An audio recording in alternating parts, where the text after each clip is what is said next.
കേന്ദ്ര സർക്കാർ GST നിരക്കുകളിൽ പ്രഖ്യാപിച്ച ഇളവുകൾ ആരോഗ്യമേഖലയെ ആശ്രയിക്കുന്ന രോഗികൾക്ക് വലിയ ആശ്വാസമാവുകയാണ്. മരുന്നുകൾക്കും മെഡിക്കൽ ഉപകരണങ്ങൾക്കും വലിയ ഇളവാണ് GST പരിഷ്കാരത്തിലൂടെ വന്നിരിക്കുന്നത്.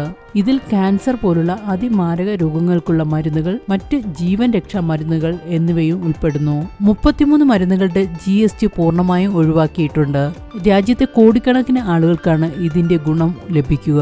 പാവപ്പെട്ട രോഗികളെ സംബന്ധിച്ച് ജീവൻ രക്ഷാ മരുന്നുകളുടെ വില കുറഞ്ഞത് സാമ്പത്തികമായി വലിയ ആശ്വാസം പകരും. GST പൂർണ്ണമായി ഒഴിവാക്കിയവയിൽ ക്യാൻസർ ഉൾപ്പെടെയുള്ള രോഗങ്ങൾക്കുള്ള മരുന്നുകളും ഉൾപ്പെടുന്നുണ്ട്. 12% GST ഈടാക്കിയിരുന്ന 90% മരുന്നുകളുടെ നികുതി 5% കുറച്ചിട്ടുണ്ട്. സാധാരണയായി ഉപയോഗിക്കുന്ന മരുന്നുകളെല്ലാം ഇതിൽ ഉൾപ്പെടുന്നു. പ്രത്യക്ഷത്തിൽ 7% കുറവ് പ്രഖ്യാപിച്ചിട്ടുണ്ടെങ്കിലും ഉപഭോക്താവിന് 6.25% വരെയായിരിക്കും നേരിട്ട് ലഭിക്കുക. 10% മരുന്നുകളും മെഡിക്കൽ ഉപകരണങ്ങളും 18% GSTയിൽ നിന്ന് 5% കുറച്ചിട്ടുണ്ട്.